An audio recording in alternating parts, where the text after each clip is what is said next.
we're going to have a very successful meeting, I have no doubt. But he's a very tough negotiator. That's not good. We've already agreed to a lot of things. For the two leading economies of the world to have frictions now and then.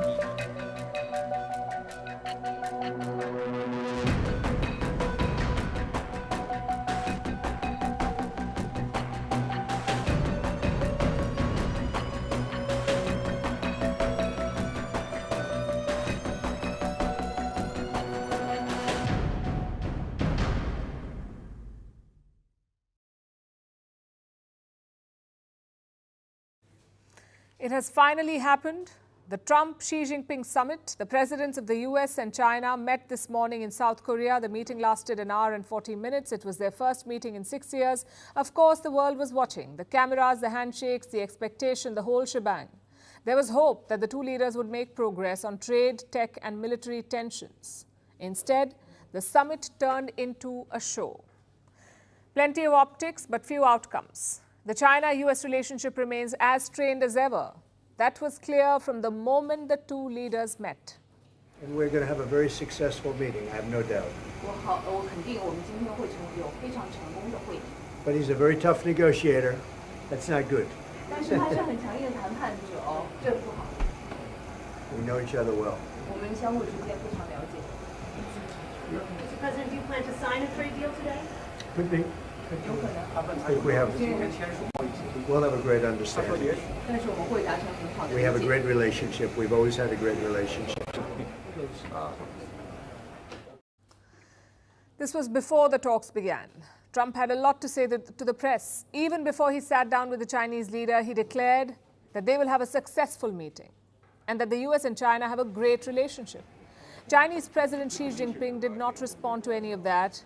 But the outcomes speak for themselves. The US and China have failed to strike a deal. What they've agreed upon is this: a one-year tactical pause. In other words, it's a precarious ceasefire, not an end to the war. Let's look at the key outcomes, and we'll start with trade, of course.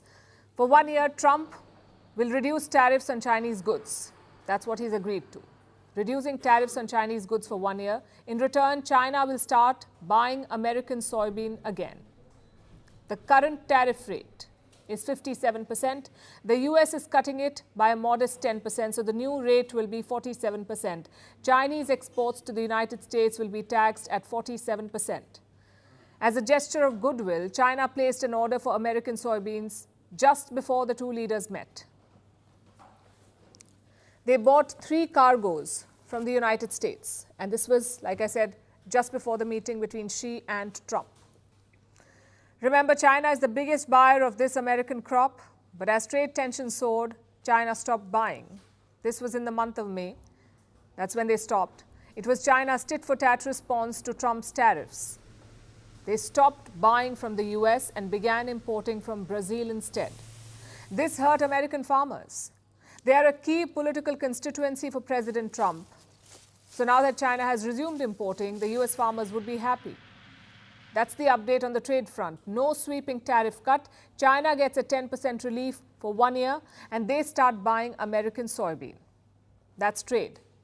Then we come to rare earths. Again, no major breakthrough, though China did make a concession. It is pausing export controls for 1 year. As you know, China supplies rare earths to the US.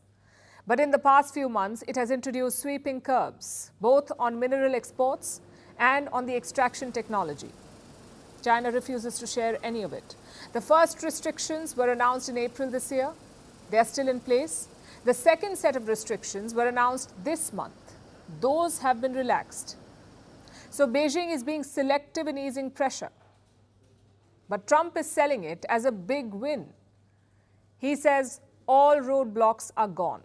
And, worldwide, this, I guess you could really say this was a worldwide situation, not just the U.S. situation.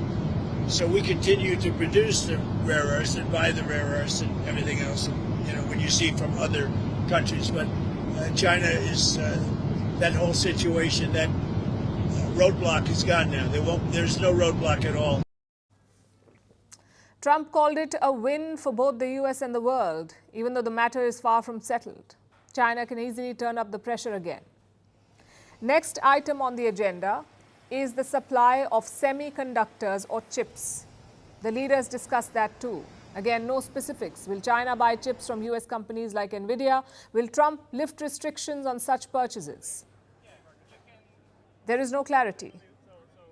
And from the looks of it, no breakthrough. NVIDIA is the leader, and I'll be speaking to Jensen from NVIDIA, but they're going to be discussing that with NVIDIA to see whether or not they can do. I said that's really between you and NVIDIA, but we're sort of the arbitrator or the referee. It's a little rough up here. These guys are a little rough. Then we come to the conflicts. Trump says Taiwan did not come up in the conversation. The Chinese statement does not mention it either. On Ukraine, Trump said, and I quote, "The war came up very strongly." Those were his words. The war came up very strongly, and Xi Jinping agreed to work together. That's what Trump has claimed. But he did not say how or when. China, too, did not share any specifics. Same with TikTok. China said it will work with the US to, quote-unquote, properly address it. But is there a deal in place on TikTok? China did not confirm that. So to sum it up, the US and China do not have an agreement. No document, no signature, no legally binding pacts, just pictures, handshakes, and understanding, and the promise to keep talking. Look at the Chinese statement after the meeting. The tone is cautious. No victory laps or bold headlines. They reported that President Xi called for more dialogue. In fact, he left the meeting venue without saying anything to Trump.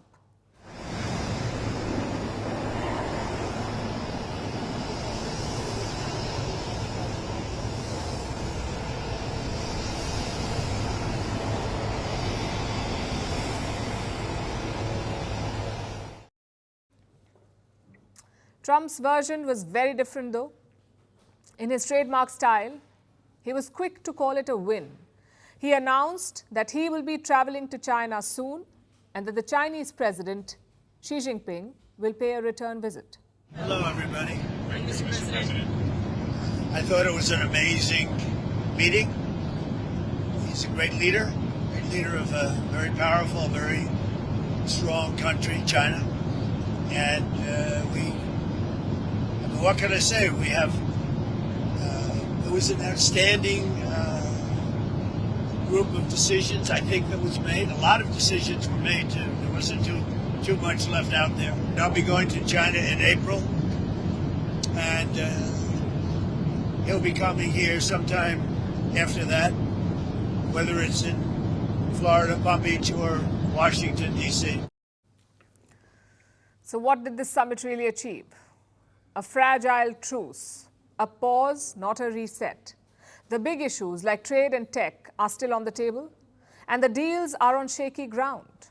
Trump likes to call himself the president of peace, but in South Korea, he's only bought time with China. The peace is far away. Want the facts? The latest developments? News that gets straight to the point. Well, we've got all three just for you. This is Firstpost Live, a brand new show, your window into what really matters. Don't miss it.